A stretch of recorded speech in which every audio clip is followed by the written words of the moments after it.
नमस्कार दोस्तों, साहित्य की ओर में आज की कहानी है मालती जोशी जी द्वारा लिखी गई कहानी तृप्ति। मम्मी जी, आप तैयार नहीं हुई? क्या मतलब? अभी अभी तो कपड़े बदल कर बैठी हूँ और कैसे तैयार हुआ जाता है? मम्मी जी, हम लोग बबली की सगाई में जा रहे हैं। तो ये साड़ी पूरे 700 की है, इससे ज़्यादा की उनकी औकात भी नहीं है, मम्मी जी ने तुनक कर कहा। फिर मेरा सिर से पांव तक मुआयना करते हुए बोली, हम दोनों के हिस्से का तो तुम ही ने पहन ओढ़ लिया है। शायद तुम्हें भी याद दिलाना होगा कि हम लोग सगाई में जा रहे हैं, शादी में नहीं। उनके व्यंग से मैं तिलमिला उठी। मन हुआ सब कुछ उतार कर रख दूं, पर तभी पापा जी कमरे से निकले। उन्होंने शायद मम्मी जी की बात सुन ली थी। बोले, रश्मि ने बिल्कुल ठीक किया है, पता तो चले किस घर की बहू है। और मेरे ख्याल से तुम भी साड़ी बदल लो तो ठीक रहेगा। हम लोग सगाई में जा रहे हैं, मातमपुरसी में नहीं। 700 की साड़ी है, 1000 की होगी, पर ऐसी साड़ी पहनकर कोई शादी ब्याह में नहीं जाता, भले ही वह मेरी गरीब बहन का घर क्यों न हो। तो क्या बनारसी पहन लूं? बेशक। मम्मी जी बुरा सा मुंह बनाकर वहां से उठ गईं और कमरे में अंतर्ध्यान हो गई। बंद होते दरवाजे की आवाज़ से ही पता चलता था कि वे कितनी नाराज हैं। कमरा बंद होते ही पापा जी मेरी ओर मुखातिब हुए, बेटे, तुम्हारे पास ऐसी कोई साड़ी होगी जो तुम्हारी मम्मी ने न देखी हो? मैं सोच में पड़ गई। ऐसी साड़ी कहाँ से होगी पापा जी? माँ के यहाँ से जो मिलती हैं वे तो दिखानी ही पड़ती हैं। इधर उधर से जो गिफ्ट में आती हैं वे भी उनकी नज़रों से गुजरती हैं, और आप लोग जो लाते हैं वे तो उन्हें याद रहती ही हैं। साड़ी किसके लिए चाहिए? बबली के लिए? हाँ, वहाँ तो पास पड़ोस की भाभीयों में होड़ सी लगी हुई है, पर मैं सोचता हूँ पहला हक तो हमारा बनता है। पापा जी ठीक कह रहे थे। पास पड़ोस वालों से भी ज़्यादा नज़दीकी रिश्ता हमारा था, और साड़ियाँ भी मेरे पास बेशुमार थीं। पर अफसोस तो यह था कि एक भी साड़ी बबली को नहीं पहनाई जा सकती थी। मम्मी जी का कोई भरोसा नहीं था, वे सबके सामने ही पूछ बैठती। पापा जी यह खतरा लेना नहीं चाहते थे। दोनों माँ बेटे तैयार होकर साथ ही नीचे उतरे। ये 3 पीस सूट में थे और मानो परफ्यूम में नहा कर आए थे। मम्मी जी ने छूटते ही कहा, तुम दोनों को आज क्या हो गया है? इतना बन संवर कर क्यों जा रहे हो? कल को तुम्हारी बुआ जी सबसे कहती फिरेंगी कि अपनी अमीरी का रोब डालने आते हैं। कहने दो मम्मी, जिसके पास है वह तो पहनेगा और ठाठ से पहनेगा। मुझे इनकी यह गर्वोक्ति जरा अच्छी नहीं लगी। इस मामले में दोनों माँ बेटे समान हैं। शान बघारने का कोई मौका नहीं छोड़ते, बस दोनों का ढंग अलग है। जिस वैभव पर ये लोग इतराते हैं वह तो पापा जी की अथक मेहनत का परिणाम है। एक तरह से उन्होंने शून्य से यह साम्राज्य निर्माण किया है, पर वे इन लोगों की तरह बड़बोले नहीं हैं। उनकी वृत्ति में एक ठहराव है, बातचीत में एक संयम है, आचार व्यवहार में सौम्यता है, इसलिए मेरे लिए श्रद्धास्पद है।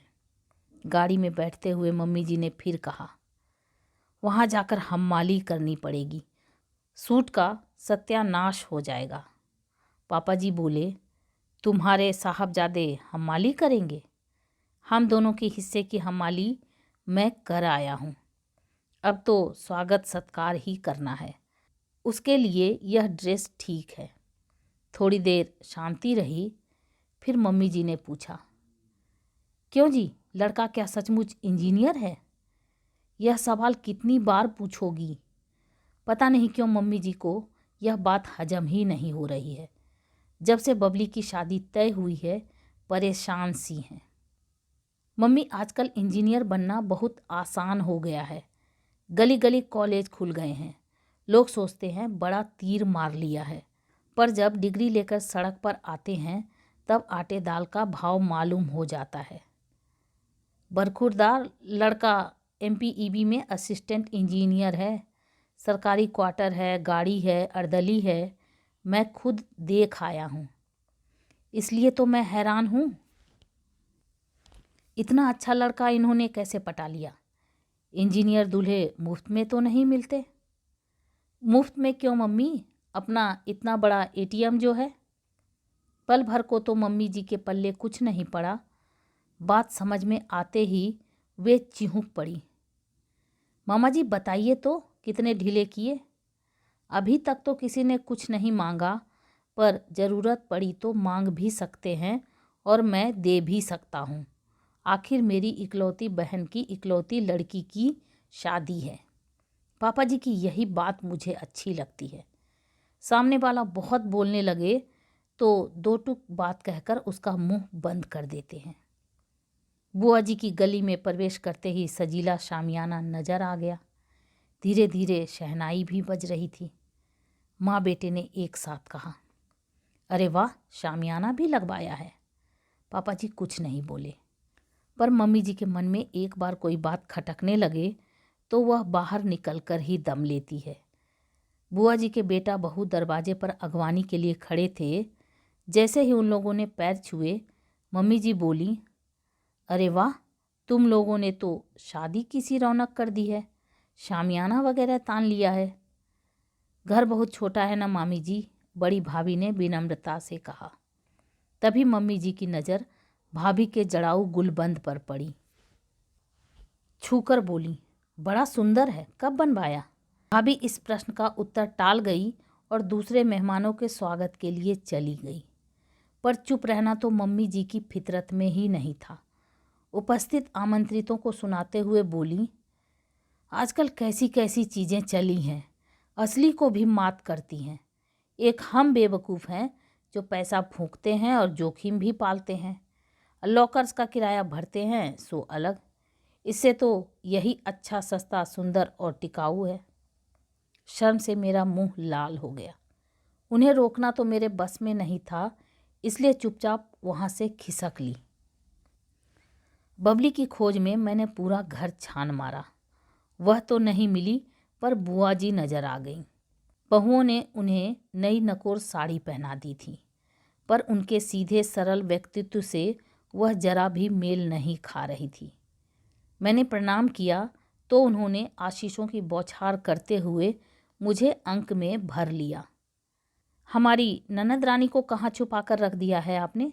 पूरे घर में देख आई, नज़र ही नहीं आई। पार्लर गई हैं, बुआ जी ने पा को खूब लंबा खींचते हुए कहा। आजकल तो हर कोई पार्लर जाने लगा है। मम्मी जी के सिवा ऐसी बात कौन कह सकता था। वे कब मेरे पीछे आकर खड़ी हो गई थीं, पता ही नहीं चला। मेरा तो खून खौल गया। किसी तरह अपने को जब्त कर मैंने कहा, और दिन न सही, पर ऐसे मौक़ों पर तो लड़कियां पार्लर जाती ही हैं मम्मी जी। जाती होंगी, पर हमारी जीजी के यहाँ तो ये चोंचले नहीं थे, चाहो तो पूछ लो।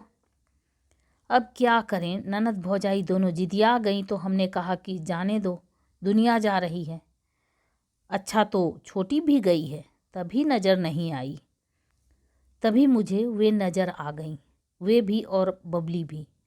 छोटे भैया के साथ तीनों पापा जी की एस्टीम से उतर रहे थे। पापा जी शायद सुबह गाड़ी और ड्राइवर यहीं छोड़ गए थे। मम्मी जी ने इस बात को नोट नहीं किया, इसी पर आश्चर्य हुआ। मम्मी जी ने छोटी भाभी को आते ही धर लिया।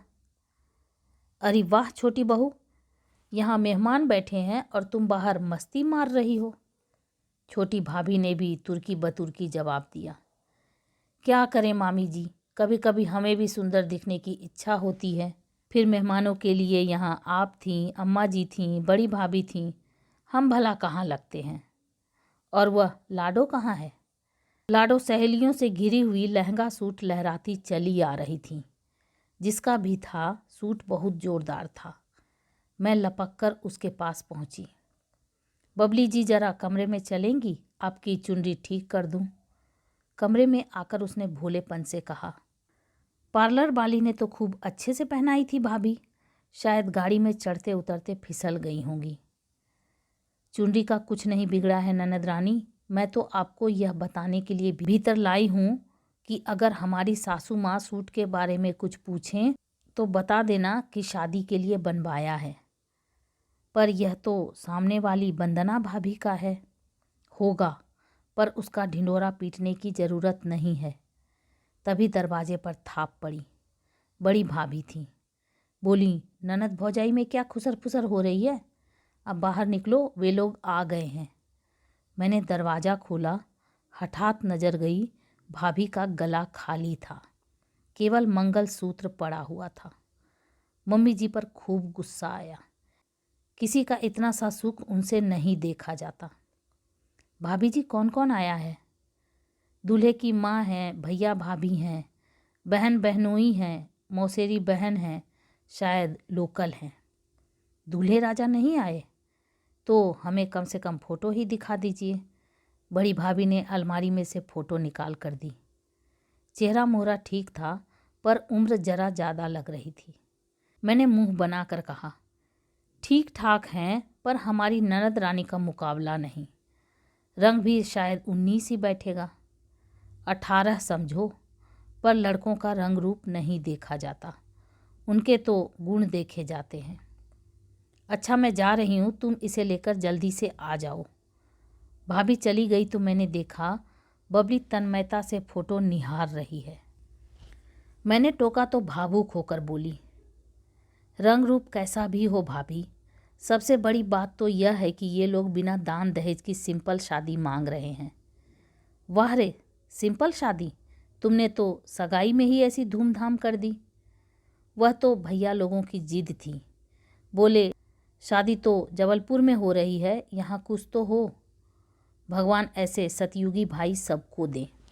बबली के ससुराल वाले संपन्न तो थे ही, संभ्रांत भी थे।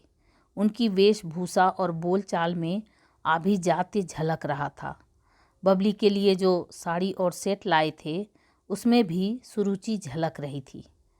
चाहकर भी मम्मी जी उनमें कोई नुक्स नहीं निकाल पाईं, इसलिए लौटते समय पूरे रास्ते खाने की आलोचना करती रहीं। दही बड़े सख्त थे, मूंग की दाल में डालडा पड़ा था, पुलाव का चावल घटिया था, रायते का दही खट्टा था, पूड़ियाँ कड़ी थीं। बार बार कह रही थी, पता नहीं कहाँ का केटरर पकड़ लाए थे। खुद के पास अकल नहीं है तो किसी से सलाह ही ले लेते, पर उसमें उनकी शान जाती है ना। पापा जी पूरे रास्ते चुप बने रहे। या तो वे बहुत थक गए थे, या पत्नी की बेतुकी बातों का जवाब देना उन्हें गवारा नहीं था। श्रवण कुमार ही बीच बीच में आग में घी दे रहे थे। 3-4 दिन बाद की बात है। मैं और पापा जी दोपहर की चाय पी रहे थे। ये धड़धड़ाते हुए घर में दाखिल हुए और आते ही पूछा, मम्मी कहाँ हैं? किटी में गई हैं। ओ शिट, ऐसी धमाकेदार खबर लाया था कि। उनके स्वर से निराशा साफ झलक रही थी। इतना मायूस क्यों होते हो बरखुरदार? अगर हमारे लायक हो तो हमें ही सुना दो। आपको क्या सुनाए पापा? आपके लिए वह खबर थोड़ी ही है, बल्कि आप तो उसके सूत्रधार हैं। मतलब? आपने तो हमें हवा भी न लगने दी कि श्रीमान इंजीनियर साहब, यानी कि बबली के दूल्हे राजा डिवोर्सी हैं। आपने सोचा होगा कि किसी को पता भी नहीं चलेगा, पर पिताश्री, ऐसी बातें छिपती नहीं हैं। छिपाने का मेरा इरादा भी नहीं था बेटे। मैं तो बस यह चाहता था कि सगाई तक बात पर पर्दा पड़ा रहे। समारोह में 4 लोग इकट्ठे होते हैं, 4 तरह की बातें करते हैं, फिर माहौल और मन खराब हो जाता है। कम से कम आप घर में तो बता सकते थे, इन्होंने रूठने के से अंदाज में कहा। अब पापा जी क्या बताते कि सबसे ज़्यादा खतरा तो उन्हें घर ही से था। मम्मी जी को पता होता तो भरे मंडप में उद्घोषणा कर देती। ये आंधी की तरह आए थे, उसी तरह लौट गए। घर में एक सन्नाटा सा खिंच गया। बड़ी देर बाद मैंने कहा, पापा जी, ये रिश्ता तो आप लाए थे ना? बबली के लिए आप ऐसा रिश्ता लाएंगे?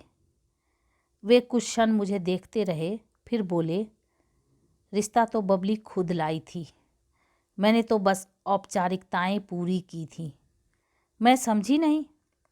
लड़के की मौसेरी बहन बबली की कुलीग है, उसी ने बात चलाई थी। फिर बबली यह प्रस्ताव लेकर मेरे पास आई कि मामा किसी तरह मेरा यह काम कर दो, तुम्हारा एहसान मानूंगी। फिर करना ही पड़ा। हालांकि इतना सरल नहीं था। भाई लोग तो फिर भी मान गए थे, पर जिज्जी को मनाने में मुझे पसीना छूट गया। ये कोई लव मैरिज तो थी नहीं, फिर ऐसी क्या मजबूरी थी? वह तुम नहीं समझोगी। एक तो बबली के पिता नहीं हैं, फिर भाई भी साधारण नौकरी करते हैं, तिस पर उनकी अपनी गृहस्थी भी है। वे लोग अपने को बेच भी देते तो ऐसा घर वर नहीं जुटा सकते थे। बबली बोली, पैसे पैसे को दांतों से पकड़कर तंग आ चुकी हूँ मामा, अब बाकी ज़िंदगी आराम से गुजारना चाहती हूँ। मैं नहीं चाहती कि मेरे भाई मेरे दान दहेज जुटाने के चक्कर में सारी ज़िंदगी कर्ज की किस्तें भरते रहें। यहाँ तो कुछ देना भी नहीं पड़ेगा। उसके लिए तो दान दहेज की व्यवस्था तो आप भी कर सकते थे पापा जी। अपनी शक्ति भर अब भी कर रहा हूँ। उस दिन की पार्टी क्या केशव माधव के बस की थी? पर देखो, कोई भी स्वाभिमानी लड़की इस एहसास के साथ जीना नहीं चाहती कि उसकी शादी दान खाते से हुई है। पर डिवोर्स वाली बात गले से उतरती नहीं। मैंने पूरी छानबीन कर ली है। लड़की का कहीं अफेयर था, माँ बाप राजी नहीं हुए, जबरन शादी करनी पड़ी। उसने पहले दिन ही पति को सब बता दिया। आपसी रजामंदी से साल भर में ही तलाक हो गया था। Now she is happily married. मैं मिल चुका हूँ। पर इस हादसे के बाद वह लड़का एकदम टूट ही गया था। इतने दिनों के बाद जाकर दोबारा शादी के लिए राजी हो पाया है। वह तो कोर्ट मैरिज के लिए ही अड़ गया था। पर मैंने समझाया कि भाई तुम्हारी दूसरी शादी है तो क्या, बिटिया की तो पहली है, उसके भी तो कुछ अरमान होंगे। शायद इसलिए इन लोगों ने सगाई इतनी धूमधाम से की थी। जो भी हो, सुनकर अच्छा नहीं लगा। बबली के लिए मन उदास हो गया। रात खाना लगा रही थी कि मम्मी जी हुलसते हुए किचन में दाखिल हुई। रश्मि देख, मैं कह रही थी ना, वही हुआ। मैं तो खुद हैरान थी कि इतने अच्छे लोग ऐसे वैसे घर की लड़की कैसे ले रहे हैं। अब जाकर भेद खुला। उनके चेहरे से खुशी छलकी पड़ रही थी। पिछले दिनों नजर आने वाला तनाव एकदम गायब हो गया था। आंखों में पुरानी चमक लौट आई थी और वह चमक तृप्ति की थी। तो ये आप सुन रहे थे मालती जोशी जी द्वारा लिखी गई कहानी तृप्ति, रेनू की आवाज़ में। ऐसी अद्भुत कहानियों को सुनने के लिए मेरे चैनल को सब्सक्राइब करें, लाइक करें और शेयर करें। और हाँ, कमेंट करके ज़रूर बताएं कि आपको ये कहानी कैसी लगी। Thank you.